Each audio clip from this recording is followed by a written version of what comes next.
Hello, and welcome to The Sleepy Scientist.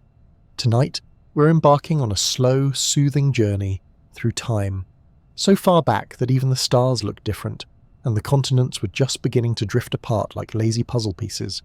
This is the story of the dinosaurs, how they rose, how they ruled, and how they eventually, rather dramatically, made their exit. But don't worry, we won't be charging through the Mesozoic like a stampeding herd of Triceratops. No, this is a gentle stroll through ancient worlds designed to help you unwind, rest your mind, and maybe even drift off before we reach the asteroid. Now, I do hope this video isn't too interesting. After all, the goal here is relaxation. But if you find yourself still awake by the time a T-Rex makes its entrance, well, at least you'll come away with some prehistoric trivia to impress your friends. Before we begin, if you find this kind of slow, calming science storytelling helpful, whether it sends you to sleep or just settles your thoughts, consider giving the video a like and subscribing to The Sleepy Scientist. It helps more sleepy souls find their way here. And just out of curiosity, where in the world are you watching from? Let me know in the comments and feel free to share your local time. I love seeing the quiet corners of the world where this channel reaches. Whether it's midnight in Manchester or 2 AM in Tokyo, you're very welcome here. So settle in, maybe you're lying in bed, the lights are low and your pillow is just the right amount of squishy. Take a deep breath, the dinosaurs are waiting. And they've been waiting for about 230 million years. We can take our time. Let's start, not with a bang but with a silence, the quiet after the end of the world. Roughly 252 million years ago, Earth had just witnessed the worst mass extinction in its entire history. The Great Dying, as it's known, wiped out around 90% of marine species and 70% of land vertebrates. Imagine walking through a forest and hearing nothing. No chirping insects, no rustling underbrush, no croaking amphibians. Just wind through skeletal trees and the distant groan of a reshaping world. If Earth had a reset button, that event was it. The stage was now cleared. From the smouldering ashes of the Permian period, something new was about to stir. But before we meet the dinosaurs, we need to talk about the world they were born into. It wasn't just a different time, it was practically a different planet. The continents hadn't yet scattered across the globe like jigsaw pieces tossed by an impatient toddler. They were all fused into one colossal landmass called Pangaea, surrounded by a single vast ocean, Panthalassa.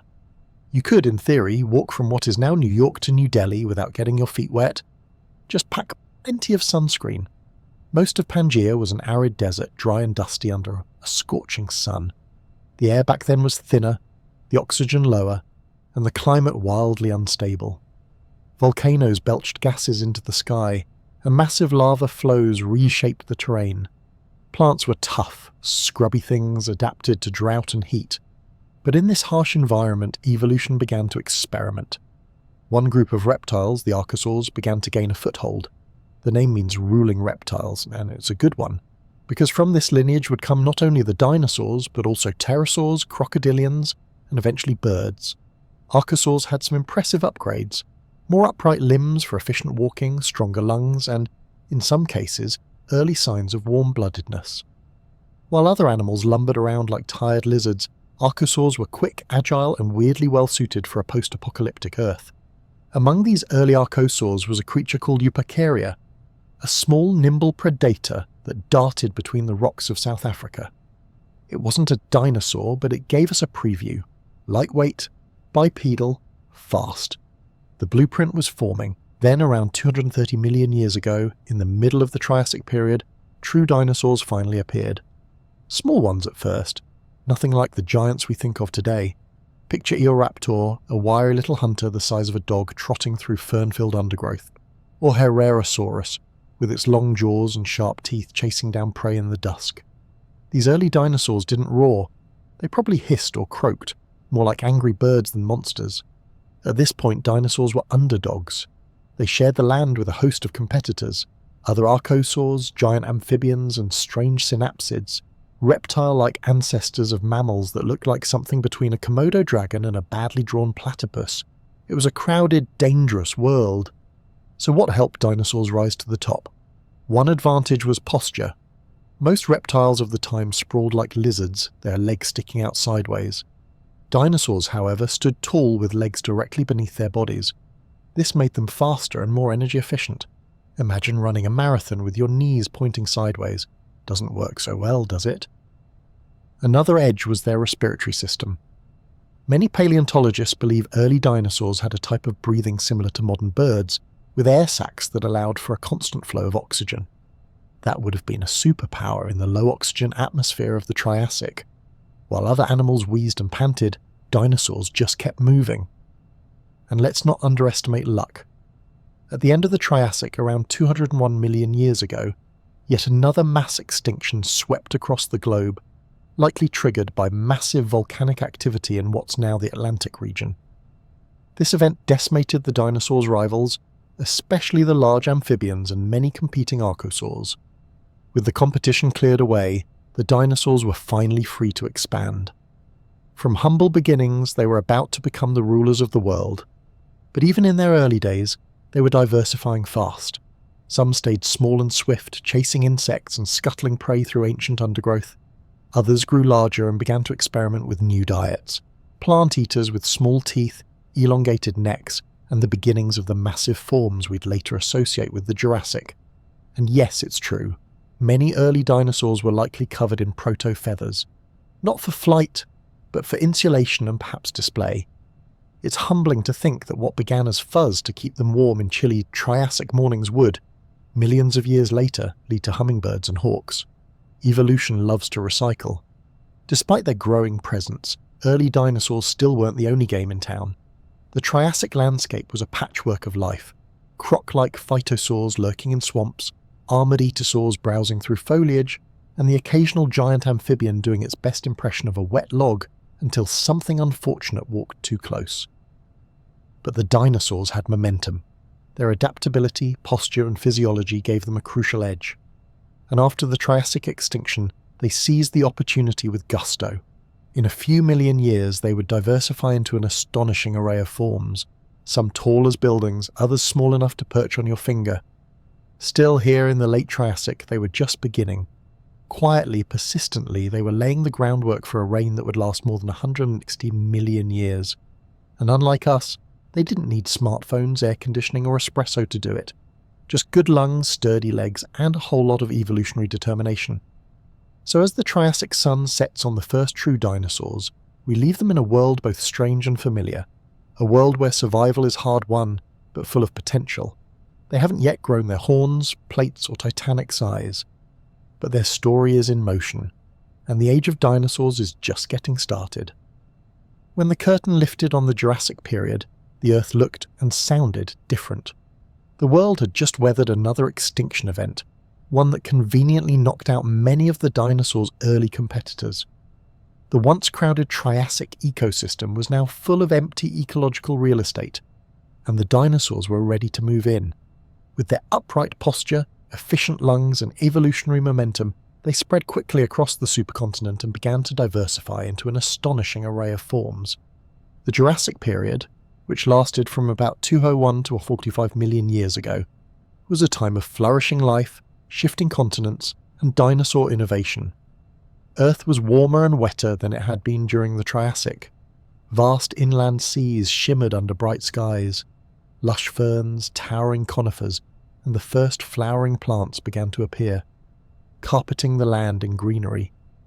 With all this plant life came opportunity, especially for the creatures that figured out how to eat it.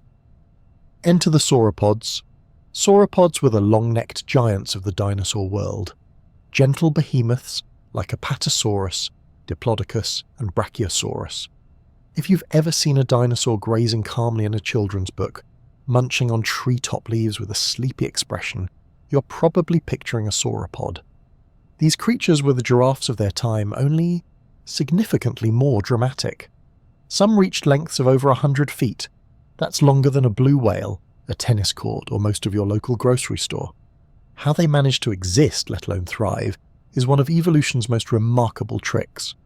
Sauropods had lightweight hollow bones, which helped reduce the strain of their massive size. Their necks were marvels of biological engineering, with hundreds of vertebrae and an efficient system of air sacs that allowed them to breathe with surprising ease. And while their tiny heads might seem comically small for such massive bodies, They were perfectly adapted to their lifestyle. Scoop, chew, swallow, repeat. Living in herds and roaming across vast floodplains, sauropods could clear entire forests like nature's slow-moving lawnmowers, and they needed to. Some estimates suggest they had to eat several hundred pounds of vegetation each day just to keep moving. Imagine the sound of one of these gentle giants walking by. A rhythmic thud of feet, the occasional crunch of foliage, and maybe a low, echoing rumble, something between a whale song and a foghorn. But not all Jurassic dinosaurs were towering plant-eaters. With all that sauropod meat wandering around, it was only natural that predators began to level up. Say hello to Allosaurus, a top predator of the Jurassic, and a fine example of the theropod group, the bipedal, mostly carnivorous dinosaurs. Allosaurus was no slouch. We're talking about a creature up to 30 feet long with a skull full of serrated teeth and strong forelimbs tipped with claws that looked like nature's can openers. Its body was built for speed and agility, and it likely used coordinated tactics to hunt larger prey, though whether it was a pack hunter or just really good at ambushing things is still up for debate. In the Jurassic, predation wasn't limited to just brute force. Some theropods began showing signs of more refined traits, lighter bodies, keen senses, and perhaps even early feathers. It's around this time that we find the first solid evidence of a truly groundbreaking innovation in the dinosaur lineage: flight. Meet Archaeopteryx. Discovered in the 19th century and often hailed as the first bird, though technically more of a bird-like dinosaur, Archaeopteryx is one of the most iconic fossils in paleontology. It had feathers, wings, and a wishbone, but also a mouthful of teeth, a long, bony tail, and clawed fingers on its wings. Evolution was clearly in the middle of a design brainstorm. Whether or not Archaeopteryx could fly like a modern bird is still debated, but it probably could at least glide or flutter between trees. More importantly, its existence confirms something extraordinary, that birds didn't evolve from dinosaurs. They are dinosaurs, every pigeon you've ever side-eyed in a park, a direct descendant of the Mesozoic's most adaptable lineage. But back to the Jurassic world. As continents began to slowly break apart, Pangaea gradually rifting into Laurasia in the north and Gondwana in the south, dinosaur populations became more isolated. This geographic separation set the stage for increased specialization and diversity. In the north you might find heavily armoured stegosaurs like Stegosaurus, with its iconic row of plates down its back and spiked tail. Though it looks like it was built for battle, those plates may have been more about display and temperature regulation than defence, a dinosaur-fashioned statement if you will. Stegosaurus, it must be said, had a brain about the size of a walnut. But let's not judge, it got along just fine. Intelligence, as it turns out, isn't always the key to survival. Sometimes all you need is a good sense of smell, a tough hide, and the ability to digest enormous quantities of ferns. Jurassic skies, meanwhile, were ruled by pterosaurs, the first vertebrates to master powered flight. Not dinosaurs, but close cousins, these creatures ranged from pigeon-sized flappers to species like Dimorphodon and Rhamphorhynchus, with impressive wingspans and complex behaviours. It's hard to overstate how alien they must have looked. Leathery wings, elongated jaws, and sometimes elaborate head crests. They were like dragons, only more scientifically defensible. And while much of the attention tends to go to the big and flashy dinosaurs, the Jurassic was also home to smaller creatures that played equally important roles. Tiny insect eaters, burrowers, early mammals no bigger than your hand, and fast-moving predators no longer than a house cat. The ecosystem was rich, layered, and full of interactions we can only guess at. One of the lovelier facts about this era is how much evidence we have not just of bones, but of footprints. Fossilized tracks from the Jurassic give us a glimpse into behaviour. Herds moving together, predators stalking, young dinosaurs walking beside larger ones. It's a quiet, haunting kind of record, the kind you'd miss if you didn't look closely. Like reading footprints in the sand after the tide has gone out. So the Jurassic wasn't just an age of giants, it was a time of movement, adaptation, and evolutionary experimentation. The earth was warm, the skies busy with flight, the forests echoing with the heavy footfalls of creatures that, to us, seem like legends, but were once very real and very alive. And yet, as successful and widespread as dinosaurs had become, they weren't done changing. Evolution never sits still. In the next phase of their story, they would become even more diverse, more extravagant, and more strangely familiar. But for now, picture the Earth beneath a Jurassic sun, sauropods moving slowly through fern forests, pterosaurs circling over sparkling lagoons, and the distant cry of a theropod echoing across the ancient plains. The age of dinosaurs was well underway, and they were just getting comfortable. By the time the Cretaceous period arrived, about 145 million years ago, the dinosaurs were not just surviving. They were thriving in ways that would make even the most ambitious evolutionary overachievers blush. If the Jurassic had been about growing tall and going big, the Cretaceous was about variety, flair, and specialization. This was the dinosaurs' golden age. They had claimed every continent, filled every niche, and were evolving into forms both spectacular and occasionally downright bizarre. Earth itself was undergoing a dramatic makeover. The single supercontinent of Pangaea had finished breaking apart, and the world now looked more like the one we recognize today, though the coastlines were still messy. North America was split by an inland sea. South America was drifting away from Africa, and shallow tropical oceans lapped across vast stretches of what is now land. The climate was warm, sea levels were high, and new types of vegetation, most notably flowering plants, were just beginning to bloom. Yes, flowers. You might not think of daisies and magnolias as evolutionary game changers, but they were. Before flowering plants, the world was ruled by ferns, cycads, and conifers. These plants were reliable but not exactly high-energy snack material. The arrival of flowers, and the fruits and seeds that came with them, transformed terrestrial ecosystems. They supported new kinds of insects, changed how herbivores ate, and even influenced the evolution of bird and dinosaur species. The Cretaceous was, in many ways, a botanical revolution with teeth. Let's begin with some of the showstoppers of the era, the ceratopsians. This group of dinosaurs includes the likes of Triceratops, Styracosaurus, and Pachyrhinosaurus, creatures that looked like they'd wandered straight out of a medieval jousting match. Massive skulls, ornate frills, and horns in all shapes and combinations. Triceratops alone had a head that could span over 7 feet across, making it one of the largest skulls of any land animal. It wasn't just for look or fancy, though. The frills and horns may have served several purposes: defense, mating displays, and species recognition. Nature loves a multitasker. Ceratopsians were built like tanks, short, stocky limbs, deep chests, and beak-like mouths, perfect for shearing tough vegetation. They likely travelled in herds, and there's evidence of social behaviour, including group nesting sites. It's not hard to imagine a procession of Triceratops lumbering across the Cretaceous plains, tails swaying, horns gleaming under a prehistoric sun. And then there were the ankylosaurs, walking fortresses covered in bony armour and bristling with spikes.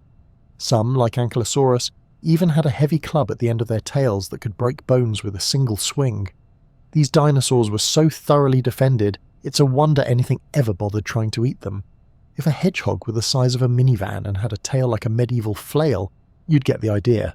On the opposite end of the spectrum, we find the duck-billed hadrosaurs. These were the multi-tools of the Cretaceous herbivore world. They had complex dental batteries capable of grinding down tough plant material, up to 1,000 teeth in some species, continuously replaced like conveyor belt molars. Some had elaborate crests on their heads that may have acted as resonating chambers, allowing them to produce low, foghorn-like calls to communicate across long distances.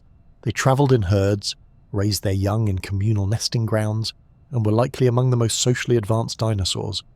But perhaps the most iconic dinosaur of all time also walked the Earth during this period. Yes, the Tyrannosaurus rex, the toothy celebrity of natural history museums and the reason small children can pronounce tyrannosaur before they can spell their own names. San. Rex was massive, up to 40 feet long and weighing around 9 tons. Its teeth were banana-sized and serrated, perfect for crushing bone. In fact, T-Rex didn't just eat flesh, it chomped right through skeletons, digesting calcium-rich remains like a walking garbage disposal. There's been debate over the years about whether it was a predator or a scavenger, but the current consensus is, why not both? When you're a 9-ton apex predator, you take the buffet as it comes. Despite its tiny 2-fingered arms, comically short in proportion to its size, T-Rex had an enormous head, powerful legs, and a surprisingly sophisticated sense of smell. Studies suggest its olfactory bulbs were huge, meaning it could probably smell dinner from miles away. Not exactly something you'd want sniffing around your campsite. Yet for all its reputation as a terrifying beast, T-Rex was just one member of a diverse family of theropods that ruled the land in the Cretaceous. Others, like Velociraptor, were smaller, faster, and possibly feathered. And while Velociraptor was not the man-sized menace depicted in certain blockbuster films, it was actually about the size of a turkey, it was still a cunning predator with a sickle-shaped claw on each foot, perfect for slashing prey. Speaking of feathers, the Cretaceous is when they really take off, literally and figuratively. Feathers weren't just a quirky trait anymore, they were becoming increasingly widespread among theropods. Some species had full feather coverings. These weren't always about flight. Feathers also offered insulation, camouflage, and a way to show off. Think of the dinosaur world as a prehistoric fashion show, with elaborate plumage replacing scales in many lineages, and let's not forget the early birds, which by this time had separated themselves clearly from their ground-dwelling ancestors. Creatures like Ichthyornis and Hesperornis filled the skies and coasts, some with strong flight capabilities and others more like aquatic diving birds. With wings, feathers, and beaks replacing toothy jaws, birds were carving out a niche that would ensure their survival long after the dinosaurs were gone. The oceans, meanwhile, were teeming with their own reptilian rulers. Although not dinosaurs, the marine reptiles of the Cretaceous were no less impressive. Mosasaurus, for example, was a giant predatory marine lizard with flippers and a long shark-like tail. It patrolled the warm seas, snacking on fish, turtles, and even other marine reptiles. Then there were the long-necked plesiosaurs, which inspired centuries of sea monster legends, and the ichthyosaurs, whose dolphin-like forms hinted at convergent evolution long before anyone coined the term. All of this, on land, in the air, and under the sea, was part of a rich, dynamic ecosystem where dinosaurs weren't just surviving. They were experimenting, adapting, and thriving. Their world was full of life, colour, sound, and movement. From forested river valleys to open plains, from nesting colonies to deep lagoons, the Cretaceous was alive with energy and diversity. And all of it, every feathered raptor, every armoured herbivore, every towering carnivore, was powered by the same forces we see today: the slow churn of evolution, the push and pull of ecosystems, and the endless dance of survival. It's humbling, isn't it? To think that a world so ancient could have been so vibrant, so full of story. The Cretaceous wasn't just a prelude to extinction, it was in many ways the high point of dinosaur life. A final crescendo before the silence. By now, dinosaurs ruled nearly every corner of the Earth, but it's important to remember they weren't alone. During the Cretaceous period, as dinosaurs flourished on land, a whole array of fascinating life forms were developing alongside them, each with their own part to play in this bustling prehistoric world. From the skies to the seas to the underbrush, the age of dinosaurs was far from a solo act. It was more like a sprawling global performance with an enormous cast of characters, some terrifying, some tiny, some just downright weird. Let's begin with the skies. If you happen to look up on a warm Cretaceous afternoon, you might have seen a creature gliding above with a wingspan longer than a school bus. That would be Quetzalcoatlus, one of the largest pterosaurs ever known. Despite often being lumped together with dinosaurs, pterosaurs were actually close relatives, flying reptiles that branched off from the same archosaur lineage early on. And these weren't just oversized bats flapping aimlessly through the air. Pterosaurs were sophisticated flyers, with hollow bones, powerful flight muscles, and wings made of skin stretched across a long fourth finger. Some soared over coastlines in search of fish, while others stalked inland plains on foot, using their wings like crutches. Yes, that's right. When grounded, these giants folded their wings and walked on all fours, like scaly prehistoric vampires late for an appointment. Pterosaurs came in all shapes and sizes. Some had elaborate crests, like Nyctosaurus, whose head ornament looked like it could double as a sailing mast. The exact purpose of these crests is still debated: display, species recognition, aerodynamic function, but one thing is certain: they turned heads, quite literally. While the pterosaurs owned the skies, Earth's oceans had their own ancient overlords. Take Mosasaurus, for example, a sleek, terrifying marine reptile with a powerful tail and double-hinged jaws packed with conical teeth. It wasn't a dinosaur, but rather a distant relative of modern monitor lizards and snakes. Mosasaurs could grow over 50 feet long and were the apex predators of the late Cretaceous seas. Think of a crocodile, a shark, and a torpedo rolled into one.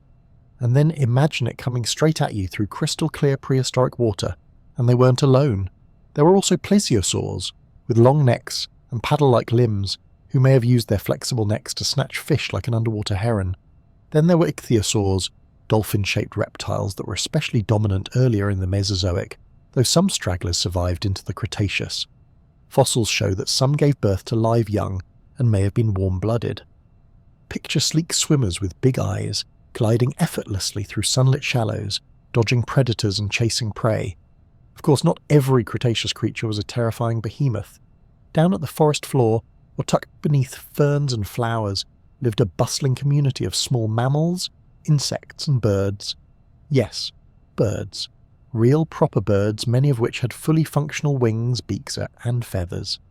Species like Ichthyornis looked remarkably like modern seabirds, complete with strong, flapping flight and a gull-like body.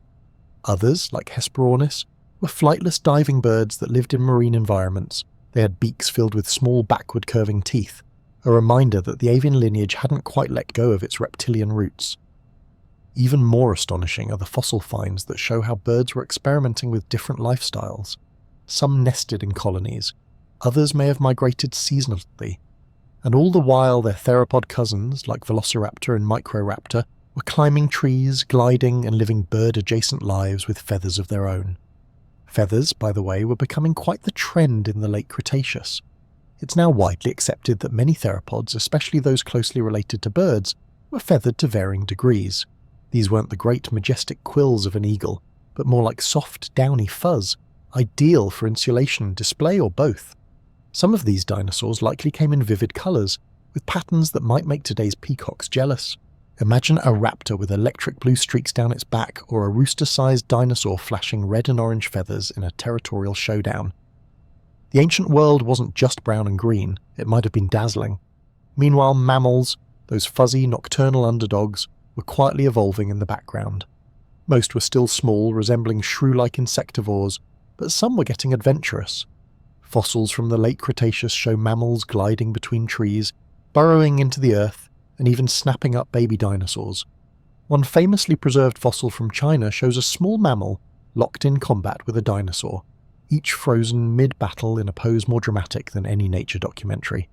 It's easy to forget just how intricate the web of Cretaceous life was. Every giant had its entourage.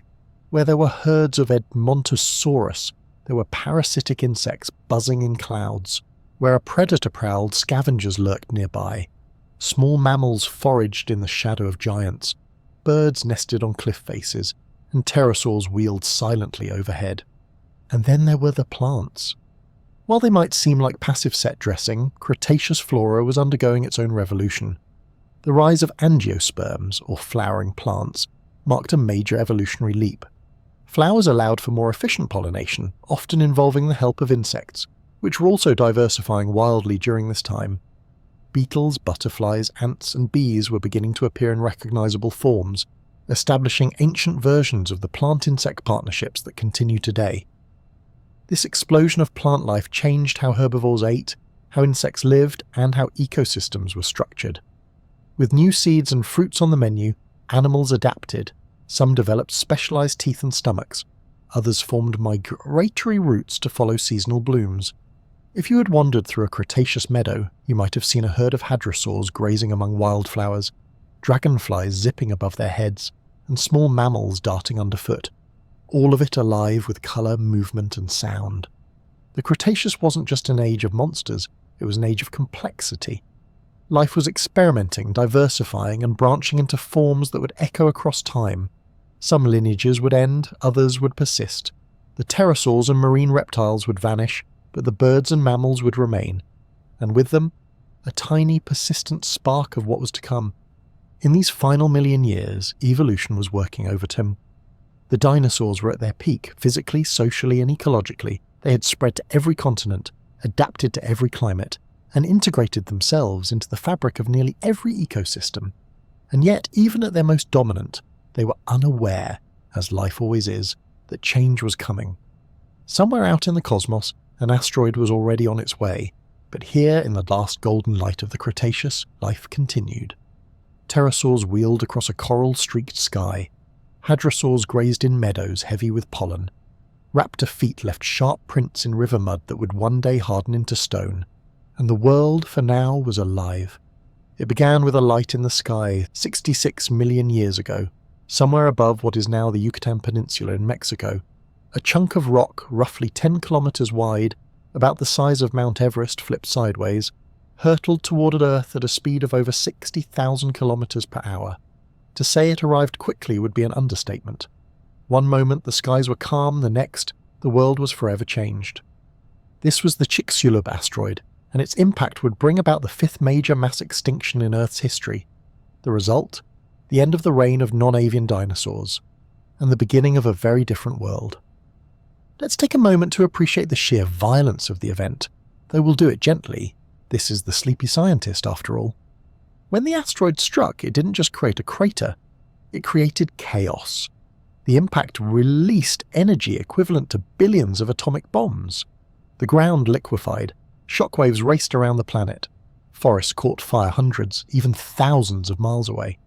If you'd been anywhere nearby, you would not have seen much, just a blinding flash, and then nothing. But the true devastation came not from the immediate explosion, but from what followed. The heat generated by the impact sent trillions of tons of vaporized rock and sulfur into the atmosphere. Globally, this formed a dense sun-blocking layer that plunged the planet into darkness. Photosynthesis ground to a halt. Plants withered. Food chains began to collapse. Global temperatures dropped drastically, in what some scientists describe as a nuclear winter scenario. Fires raged, then darkness fell, the skies rained acid. The seas turned toxic, and over weeks, months, and years, the finely balanced ecosystems that had supported dinosaurs for over 160 million years unraveled. For large herbivores like Triceratops and Edmontosaurus, the collapse of plant life meant starvation. For predators like Tyrannosaurus rex, it meant the disappearance of prey. It wasn't a sudden cinematic collapse where one day dinosaurs roamed, and the next they were gone. It was a drawn-out decline, with populations dwindling, habitats fragmenting, and survival becoming increasingly difficult. Only creatures small, versatile, or extraordinarily lucky stood a chance. Among the survivors were some of the smallest members of the dinosaur lineage, the birds. Thanks to their small size, fast reproduction rates, and varied diets, certain avian species squeaked through the extinction bottleneck. They would eventually diversify and fill many of the ecological niches left behind, from the hummingbird to the ostrich. Other winners in this terrible lottery included small mammals, amphibians, certain reptiles, and ocean-dwelling creatures like sharks and some species of fish. Being small, burrowed underground, or able to survive on detritus proved to be a winning formula. Size, it seems, was not an advantage during an extinction event. T-Rex may have had a bone-crushing bite, but it couldn't outlast a cold, dark world with no food. One of the most fascinating elements of the extinction is how uneven it was. Not all environments were hit equally. Some parts of the world may have retained patches of green for a time. Some ecosystems may have bounced back faster. But globally, it's estimated that around 75% of all species went extinct. The oceans too were devastated. Plankton, those microscopic floating photosynthesizers that form the base of the marine food web, died off in huge numbers when sunlight disappeared. Coral reefs collapsed. Marine reptiles like mosasaurs and plesiosaurs vanished. Giant ammonites, the spiraled mollusks that had thrived for hundreds of millions of years, disappeared forever. The loss of biodiversity was immense, but in nature endings often pave the way for new beginnings. With the dominant species gone, the survivors inherited a quiet, empty world. For millions of years, Earth was in recovery mode. Slowly, as the skies cleared and sunlight returned, life began to re-establish itself. Plants took root, forests returned, insects buzzed, and the mammals, tiny, scrappy and warm-blooded, began to expand into new niches. But the question often asked is, why didn't the dinosaurs survive? Well, to be precise, some did. Every bird you've ever seen is a dinosaur, descended from feathered theropods that lived alongside T-Rex. But when people ask this question, they usually mean the large ground-dwelling dinosaurs. Why didn't they make it? It comes down to a combination of factors. First, size. Large animals require large amounts of food, and with the plant life gone, there simply wasn't enough energy in the system to sustain them. Second, reproduction. Dinosaurs laid eggs and took time to mature. Mammals, by contrast, could birth live young, feed them with milk, and reproduce more quickly. In a rapidly changing environment, speed matters. And third, luck. Evolution is never a guarantee of survival. It's not the strongest to endure, but the most adaptable. The asteroid wasn't a judgment, it was a cosmic accident. The dinosaurs didn't fail, they just faced odds no creature could overcome. What's even more humbling is how long they thrived before this event. From the dawn of the Triassic to the end of the Cretaceous, non-avian dinosaurs ruled Earth for over 160 million years. That's longer than mammals have existed, longer than flowers, longer than birds had wings, and during that time they didn't stagnate. They evolved, diversified, and adapted to nearly every environment, from Arctic forests to desert dunes, from swampy deltas to high plains. They ran, climbed, swam and soared. They left footprints in the mud and feathers in the silt. They built nests, cared for their young, and in at least one lineage learned to fly. Their story didn't end because they were flawed. It ended because sometimes the universe throws a curveball you just can't dodge. And even then, they didn't entirely disappear. Birds carry their legacy in their bones, in their feathers, in the way they lay eggs and build nests. Every time a crow caws or a sparrow hops across a sidewalk, you're seeing the flicker of a world long gone, even in extinction. Dinosaurs continue to fascinate us. They've captured our imaginations for centuries. We've painted them on cave walls, studied their bones, built them into myths, movies, and museum halls. We've made them heroes, villains, pets, monsters, and even punchlines. But before all of that, before the books and blockbusters, dinosaurs were simply animals, living their lives across millions of mornings and evenings, eating, sleeping, hunting, hiding, thriving. And their ending, as dramatic as it was, is only part of their story. In a way, they're still here. Not just in birds or bones or the books on your shelf, but in our collective imagination, where they still walk the earth, under ancient skies, in a world forever alive in our dreams. If dinosaurs were Earth's most spectacular tenants, then evolution was the master architect behind their success. For over 160 million years, these creatures adapted, innovated, and diversified in ways that still astonish scientists today. But what made them so remarkably successful? Why did they dominate while other lineages faded quietly into the background? To understand the staying power of dinosaurs, we have to look beyond their size or teeth. It wasn't just brute force or flashy horns that gave them an edge. It was biology, behaviour, and an uncanny ability to adapt to a changing world. Let's start with a surprisingly important upgrade: posture.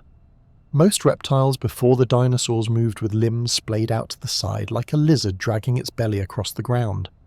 Dinosaurs, however, evolved an erect, pillar-like stance with legs directly beneath their bodies. This posture wasn't just a fashion choice, it made them more efficient walkers and runners. With their centre of gravity better aligned, dinosaurs could move more quickly, and for longer distances without tiring. It was an evolutionary leap forward in energy management, especially for large, mobile herbivores. This upright posture also allowed for greater size. You can't be 80 tons and drag your belly along the ground. It's just not a winning strategy. Sauropods, for instance, could stretch skyward, grazing from the treetops because their skeletons and muscles were aligned to support enormous frames. Some species, like Argentinosaurus, may have tipped the scales at over 100 tons, equivalent to more than 15 African elephants combined. But posture was just the start. Dinosaurs also had unique respiratory systems. Many paleontologists believe they used a system similar to modern birds, involving air sacs connected to the lungs. Unlike mammals, which breathe in and out with each breath, birds, and likely dinosaurs, had a unidirectional flow of air, allowing for constant oxygen exchange. This made them incredibly efficient breathers, important in the low-oxygen environments of the Triassic and Jurassic periods. Think of it this way. While other animals were wheezing up hills, dinosaurs were powering ahead with lungs that worked like biological turbochargers. This respiratory system also helped regulate body temperature, possibly contributing to another dinosaurian advantage: warm-bloodedness. The debate over whether dinosaurs were cold-blooded like modern reptiles or warm-blooded like birds and mammals is ongoing, but the current consensus leans towards something in between, or perhaps even closer to warm-blooded. Many theropods show signs of fast growth, high activity levels, and complex behaviours that align with a metabolically active lifestyle. Warm-blooded animals can operate in a wider range of environments and times of day. This may have allowed dinosaurs to be nocturnal, to live in polar regions, and to keep active in cooler climates, where other reptiles would have slowed to a crawl. Then there's reproduction. Dinosaurs, despite their size, laid eggs, a reproductive strategy that allowed them to create many offspring at once. Some species, like hadrosaurs, built large communal nesting grounds and may have cared for their young. Fossilized nests, eggs, and even embryos show that these weren't mindless beasts dropping eggs and wandering off. In some cases, adults remained with their nests, guarding them from predators and perhaps even feeding hatchlings or leading them in herds. There's something deeply moving about that. Picture a massive Maiasaura. Its name means good mother lizard, tending carefully to its nest, nudging eggs with its beak, watching over a creche of squawking hatchlings. These moments frozen in fossil beds speak to a social intelligence we're only just beginning to understand. Speaking of intelligence, yes, some dinosaurs were quite clever. Theropods, especially members of the Dromaeosaur family, like Velociraptor, had relatively large brains for their body size. They may have hunted in packs, coordinated ambushes, or used problem-solving skills to find food and avoid danger. Their eyes faced forward, suggesting depth perception and advanced vision. And while they weren't writing poetry or designing tools, they weren't lumbering brutes either. Birds, their direct descendants, inherited much of this cleverness. Modern crows and parrots are famously intelligent, capable of using tools, solving puzzles, and even playing tricks. That lineage of intelligence didn't begin with the parrot at your bird feeder. It began with sharp-eyed theropods tens of millions of years ago. Let's not forget diversity. Dinosaurs weren't a monolithic group. They came in an astonishing variety of forms, from chicken-sized insectivores to titanic plant-eaters. Some had armor, others had horns, sails, claws, or feathers. Some walked on 2 legs, others on 4, and some switched depending on the situation. They filled every niche: fast grazers, stealthy predators, long-distance wanderers, swamp dwellers, desert trotters. Their ability to specialize meant they could adapt to a wide range of habitats, diets, and climates. When the environment shifted, they shifted with it. Some species lived in the tropics, others in what is now Antarctica. Fossilized remains have been found on every continent, including Antarctica, evidence that some dinosaurs could handle the cold, perhaps aided by their feathers or warm-blooded physiology. Another secret to their success? Time. Dinosaurs weren't rushing through history. They had tens of millions of years to evolve, to test ideas, to fail and try again. That kind of evolutionary patience is hard for us to grasp. Human civilization is barely a blink compared to the time dinosaurs reigned. We've built cities, satellites, and streaming services in just a few thousand years. Dinosaurs had entire eras to experiment with different designs, behaviors, and ecosystems, and throughout it all, they left behind clues: bones, teeth, footprints, skin impressions, and even fossilized feathers. These remnants let us piece together their story like a prehistoric jigsaw puzzle. One particularly fascinating clue comes in the form of trackways, fossilized footprints that show movement, behavior, and social interactions. Some show herds moving together, juveniles walking beside adults. Others show predators stalking prey. One trackway in China even shows a raptor-like dinosaur dragging its claw in the dirt, perhaps bored or distracted or just stretching its foot. A fleeting moment frozen forever. In the end, it wasn't just sharp teeth or long necks that made dinosaurs great. It was their adaptability, their diversity, and their resilience. They weathered mass extinctions, survived dramatic climate changes, and evolved into a bewildering array of forms. And perhaps their most astonishing accomplishment: they never truly went extinct. Birds are still here.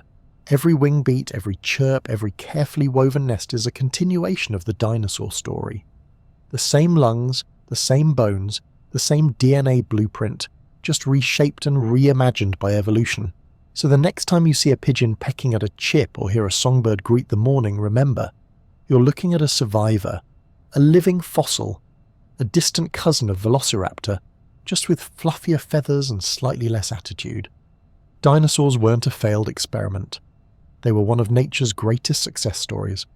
And though most of them are gone, their legacy still soars above us, chirps from tree branches, and pecks curiously at cafes' crumbs.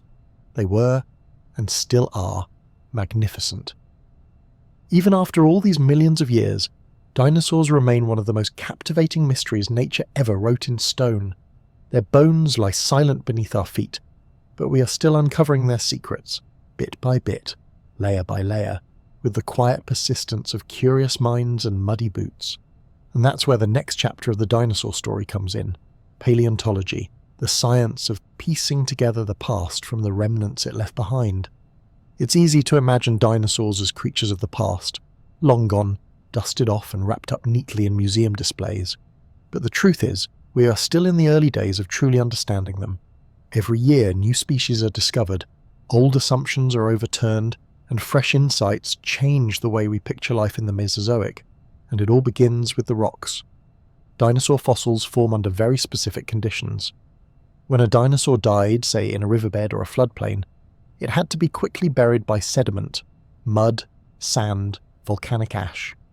Over time, as more layers accumulated and pressure increased, the organic material would slowly be replaced by minerals. What remained, sometimes millions of years later, was a fossil, an imprint of ancient life preserved in stone. But finding fossils, that's a different challenge entirely. Most of the Earth's surface is covered with thick vegetation, cities, oceans, or modern life in general.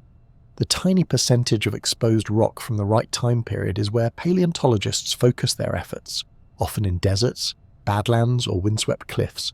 Think Montana, Mongolia, Argentina, and China, places where time has peeled back just enough layers for us to peek underneath. And even then, fossils are rarely discovered fully formed like a museum diorama. More often it's a single fragment, a knobby bone peeking from a dusty slope, or a curious texture in a cliff face. It takes trained eyes to notice, patient hands to extract, and years of research to understand. Once uncovered, fossils are meticulously mapped, catalogued, wrapped in protective plaster jackets, and transported, often over thousands of miles, to labs and universities. There, paleontologists clean them with brushes and dental tools, examine them with CT scans and microscopes, and compare them to existing specimens. It's part science, part detective work, and part extreme jigsaw puzzle. And sometimes it leads to spectacular surprises. Take the discovery of Dinosaurs, for example. For decades, all scientists had of this mysterious creature were two enormous clawed arms, each longer than a grown man, with no skull, no body, and very little context. The imagination ran wild. Was it a predator? A giant slasher lizard? A Mesozoic nightmare? Then in 2014, more complete specimens were found. And the real animal? Even stranger. Dinosaurs was a hump-backed, pot-bellied, duck-billed omnivore with a shaggy coat of feathers and a face like a shoebill stalk. It looked like someone hit randomize on a dinosaur design generator. And yet, it was real. These moments of revelation remind us how much we don't know. Our mental image of dinosaurs has evolved dramatically in recent decades, shaped by science, not cinema. Gone are the drab, tail-dragging reptiles of the 1950s. In their place are dynamic, colourful social animals, many feathered, some vocal, and some even nesting or herding, like modern birds and mammals.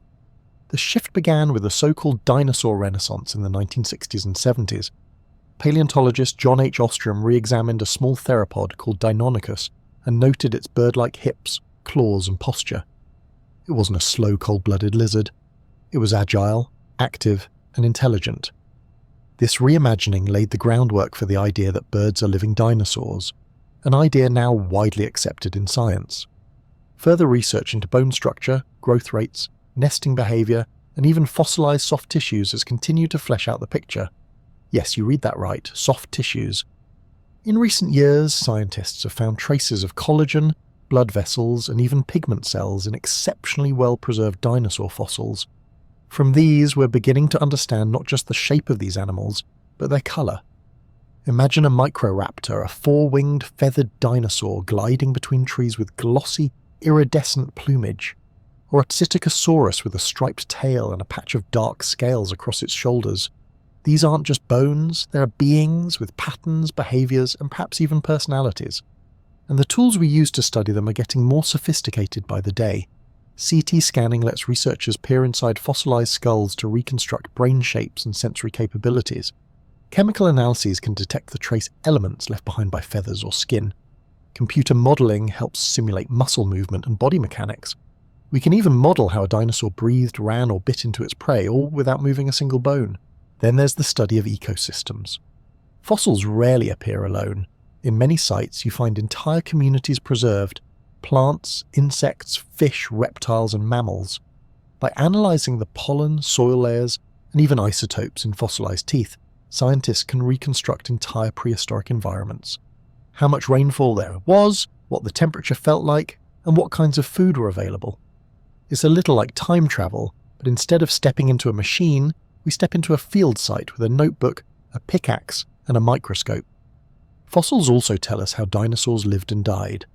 Bone beds, areas with dozens or hundreds of fossils, sometimes suggest mass deaths from floods, droughts, or volcanic events. Pathologies in bones show injuries, infections, or healed wounds. A T-Rex with a healed broken leg suggests not just injury, but survival, perhaps even support from a group. And perhaps the most touching fossils are those that capture motion: footprints frozen in mud, nests filled with eggs, or a mother curled around her young. In one fossil from Mongolia, a small theropod is preserved with its wings outstretched, shielding its clutch of eggs from a sandstorm that buried them both. A 70-million-year-old moment of care caught forever. These discoveries connect us not just to what dinosaurs were, but to what they were like. They weren't distant alien creatures. They were animals. They nested. They fought. They grew old. Some sang, some strutted, some soared, and they inspire us still. Paleontology isn't just about bones. It's about imagination, inquiry, and wonder. It asks us to picture a world utterly different from our own, then dares us to find the evidence that it really existed. And every time a fossil is pulled from the earth, it's like unearthing a sentence in an ancient book, a fragment of a story that's still being written. Because the study of dinosaurs isn't finished. Not even close. There are thousands of species yet to be discovered. Entire groups remain mysteries.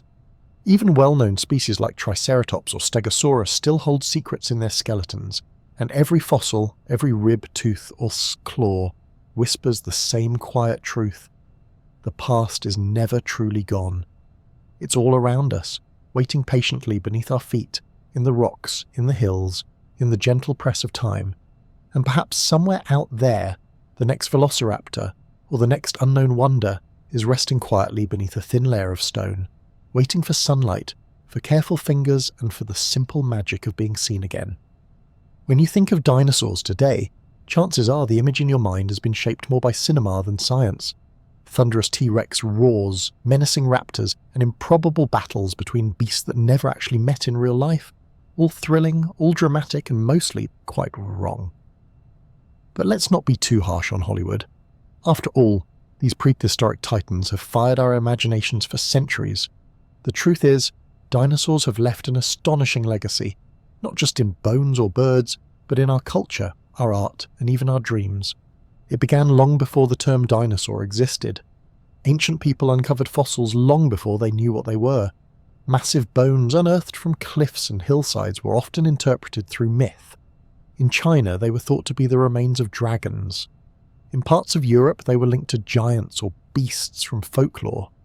Even in North America, indigenous peoples had stories of thunderbirds and earth monsters that may have been inspired by fossil finds. It wasn't until the early 19th century that we began to give these creatures scientific names.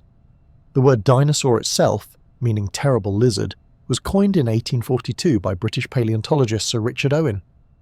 The name stuck, even though we now know dinosaurs weren't lizards at all, and not all of them were particularly terrible. Still, it had a certain flair to it, and from that moment on, dinosaurs became a permanent fixture in the human imagination. Museums played a huge role in this. The late 1800s and early 1900s saw a boom in fossil hunting, especially in the American West. This was the era of the so-called bone wars, a fierce and sometimes petty rivalry between two scientists, Othniel Charles Marsh and Edward Drinker Cope, who competed to discover and name as many dinosaurs as possible. Their race led to over 40 new species being described, including some of the most iconic, Stegosaurus, Apatosaurus and Allosaurus among them. Museums around the world began displaying massive fossil skeletons, drawing crowds of visitors who marvelled at these ancient creatures frozen in mid-stride. For many children, and more than a few adults, seeing a T-Rex or a Diplodocus in person was a defining moment. It connected us, however briefly, to a world long gone. Then came the movies. Dinosaurs marched into popular culture in the early 20th century with films like The Lost World, 1925, which featured stop-motion dinosaurs roaming a forgotten plateau. But the real cultural shift happened in 1993, when Jurassic Park roared onto screens with CGI dinosaurs so lifelike they made audiences gasp. Suddenly, dinosaurs weren't museum relics. They were alive. They were fast, smart, dangerous. Of course, science has moved on quite a bit since then. We now know that Velociraptor was feathered and about the size of a turkey. T-Rex probably didn't roar like a lion, it might have rumbled more like a crocodile. And many of the dinosaur face-offs imagined in the movies are pure fiction, with creatures from different time periods or continents squaring off like boxers in a ring. But that's okay, because for many people those movies sparked a lifelong interest in paleontology. They turned fossils into celebrities. They reminded us that the world is much older, stranger, and more fascinating than we often remember. Dinosaurs have crept into every corner of culture. They appear in cartoons, video games, books, toys, and breakfast cereals.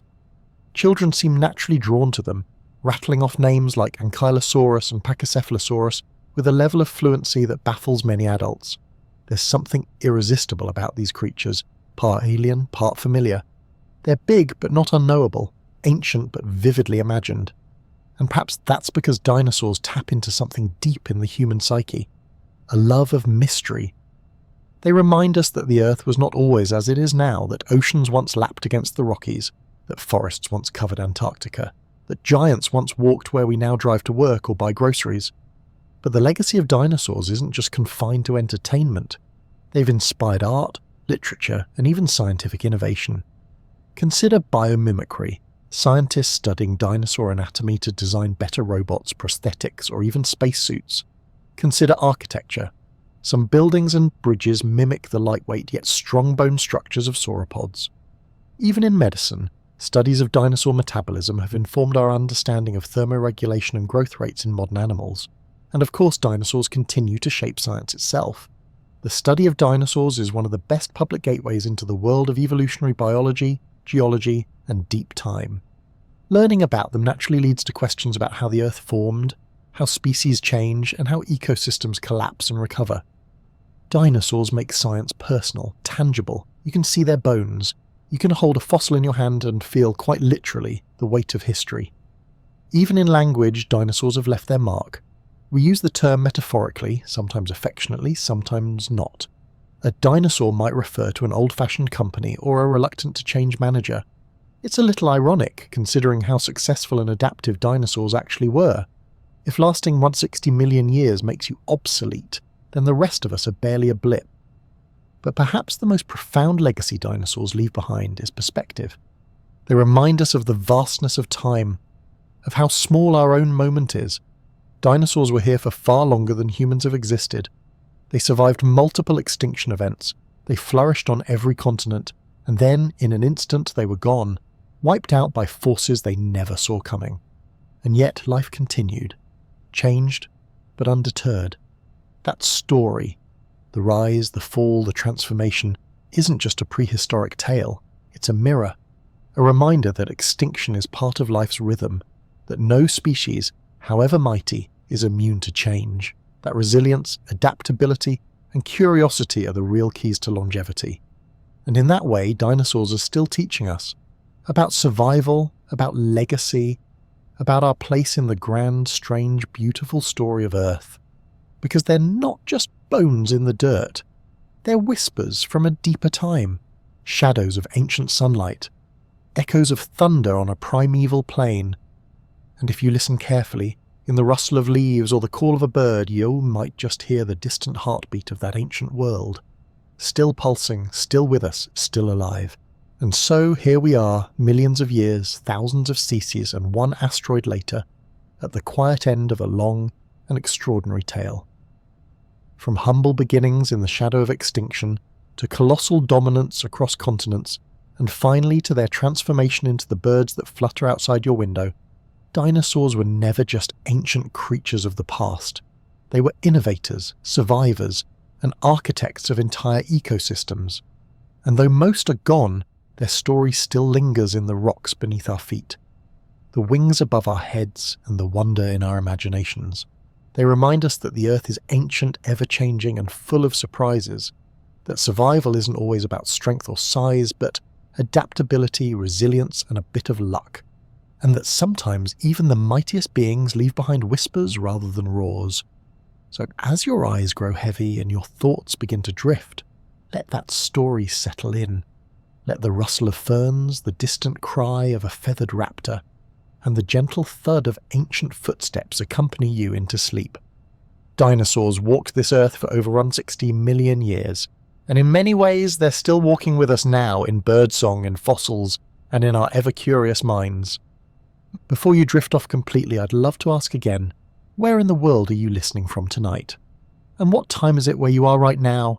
Whether it's the early hours in Edinburgh or a midnight breeze in Melbourne, I'm glad you're here. If you enjoyed this quiet journey through time and would like to hear more stories like this, consider leaving a like and subscribing to The Sleepy Scientist. It helps others find their way here, too. I am. Sleep well and dream of distant worlds.